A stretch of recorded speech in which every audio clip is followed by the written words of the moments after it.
everybody, John the Phone Guy here with another Invicta Specs video, and today we have the Bolt Zeus Tria Blue Label. This is an absolutely stunning version of both the Tria and the Blue Label execution with the mother of pearl and everything. It is just absolutely amazing. Of course, shout out to Invicta Vets and all they do for veterans. Please check them out and check out their Instagram, YouTube. Well, I don't know about their YouTube. Sorry, their Instagram, Facebook, and their website, invictavets.com, to support veterans. So, with that, let's head over to the bench and take a look at this guy.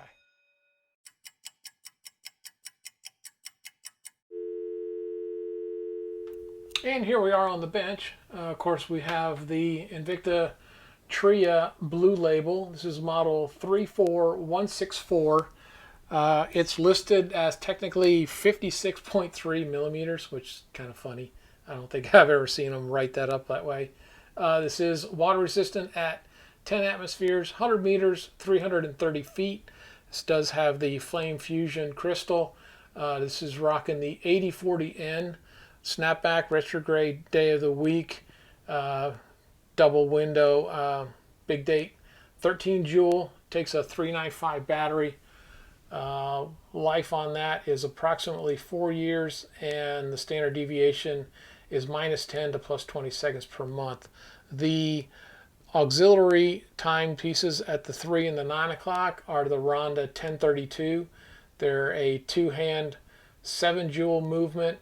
About 60 months on the battery.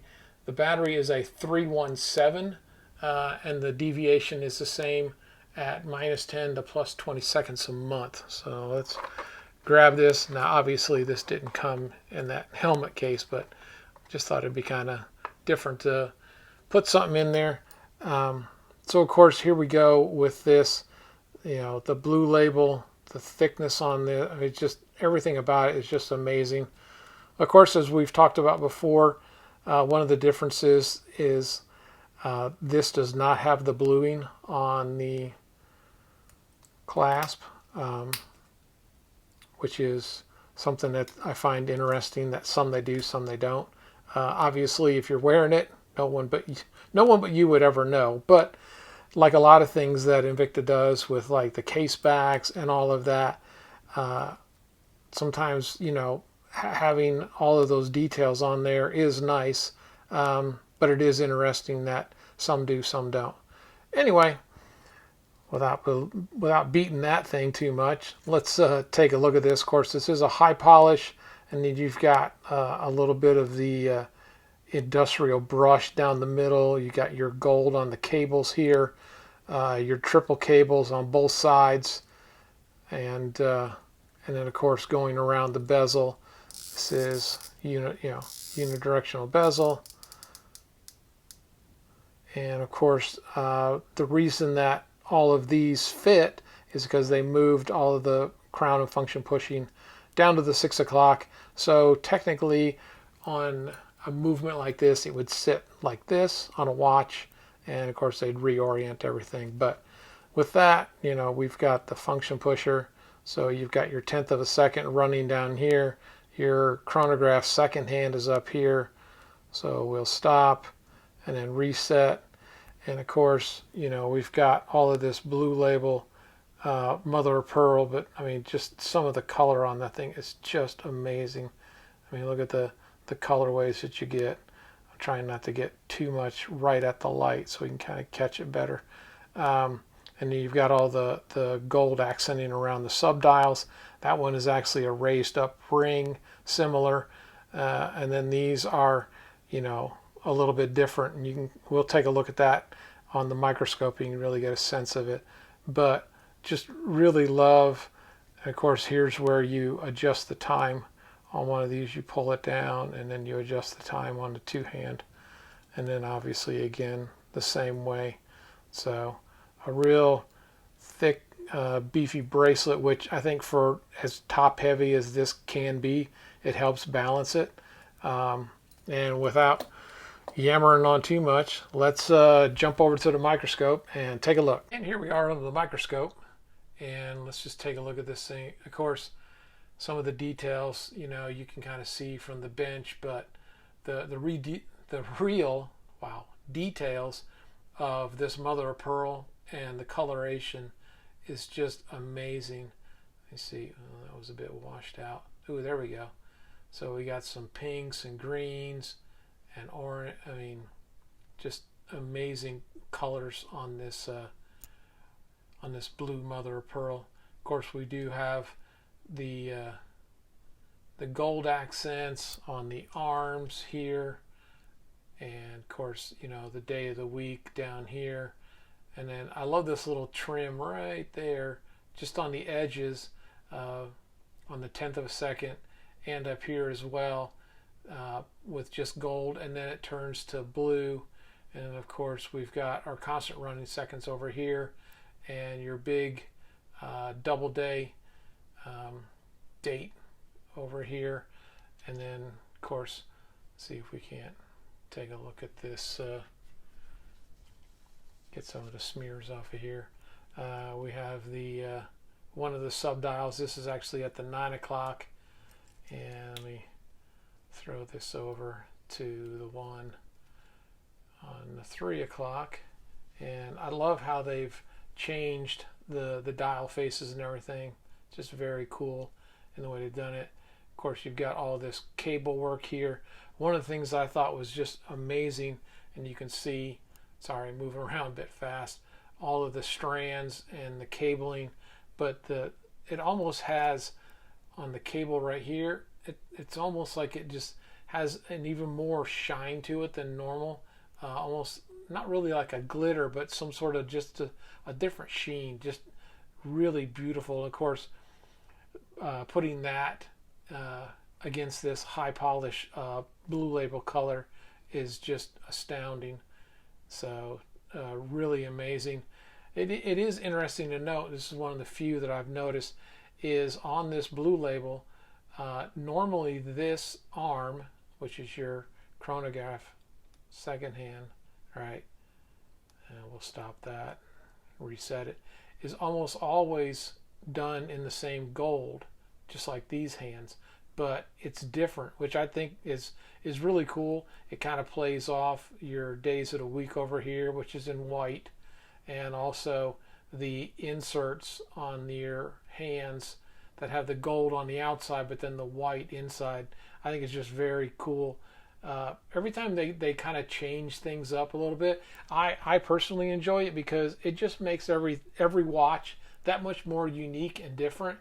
And of course, you know, this is a reserve, and we got the tachymeter going around the rehaut and everything. But like I was saying, I love these little subtle details that they bring in on different models, just to further illustrate that it's not just some cookie cutter, stamp parts out, throw it together, and move on with your life. There really is such a variation to all of these models that make them so unique in their own right. But with that, let's jump back to the bench and finish this guy out. And here we are back from the microscope. So that was a really cool look at this thing. And let's throw some calipers on this guy. So I get 57. Now they're calling it 56.3. So I may be catching like a piece of this or something, but it's close enough. So we're going to put this at 24.1. We'll put the lug span right out here at 42.9. Bracelet is going to taper from a 37.4 down to a 26. Thickness, we'll go right off this one right here, 5.5. The span on this, let me get it in the middle here. So we're going to go right about there. So I get 53.6. So, you know, it's got a good span to it. I think it'll probably fit a wide variety of wrists.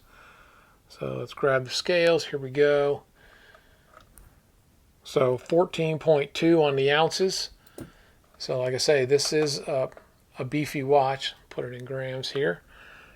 And we're at 405 grams. So definitely, like I say, something that's substantial. And, you know, speaking of, let me throw it on my wrist here, kind of show you. So I have a 7-inch wrist, and just kind of give you perspective. Now, one of the nice things, obviously, you don't have a crown, you know, it's going to bump into you and anything. But like you can see, this is a big watch, but I think just the way they've got it set up, let me open this up here a little bit, so you can see as I move it up my arm that the way that all of this is designed, with not such a harsh curvature like a Venom or something, it would serve quite a few wrist sizes. So, and of course, you know, you got all the high polish here and all the detail. I just love how this thing looks. And again, this is on me. So with that, let me pop this guy off, set him down for a second right there, and let me give a few shout outs, and we'll be right back. And we'll give a shout out to Smitten by Invicta on Instagram, Invicta Watches and Women's Fashion, and of course YouTube sensations Trap Vision 3D and the Lifestyle page, talking about all things collecting and family, and of course Tommy Big Time, focusing on bracelet sizing and battery changes and everything Invicta. Of course, Meat and I, journaling their weight loss surgery and entrepreneurship. And of course, D&Q, chronicling travel and food and fun. Tony Woe, Christian rapper, and his music and life perspective. And of course, I want to give a shout out to Unboxed Sneaks. Has a great show illustrating men's sneakers and the lifestyle and fashion that goes with it. And of course, want to give a mention to Shop HQ and Bulldog Shopping Network, as well as Invicta Stores is where we do the vast majority of our shopping. Facebook, like I've said many times before, there is tremendous amounts of groups out there, Invicta related, and also that have, you know, different cultural fits or you know, other collections that people have, and everything under the sun. I don't really want to mention too many by name because I feel like I would always leave somebody out, but just go out on Facebook or even Instagram or wherever you're at. I'm sure you'll find plenty of places to find fellow collectors and enthusiasts, and really be able to bond and have a real family atmosphere with so many of us. But with that, let me jump out here and close the video out, and I appreciate it. See you. And there we have the Bolt Tria blue label, stunning watch. Really loved and enjoyed making this video. So for everyone who subscribes, thank you. If you haven't, please hit the subscribe and the bell down below to be notified. Thank you for all the views, comments, thumbs up, and everything. I really do appreciate it. And just one last little quick look at this guy, just amazing. But with that, I say enjoy your Invicta timepieces, and I hope to see you next time on Invicta Specs. Take care.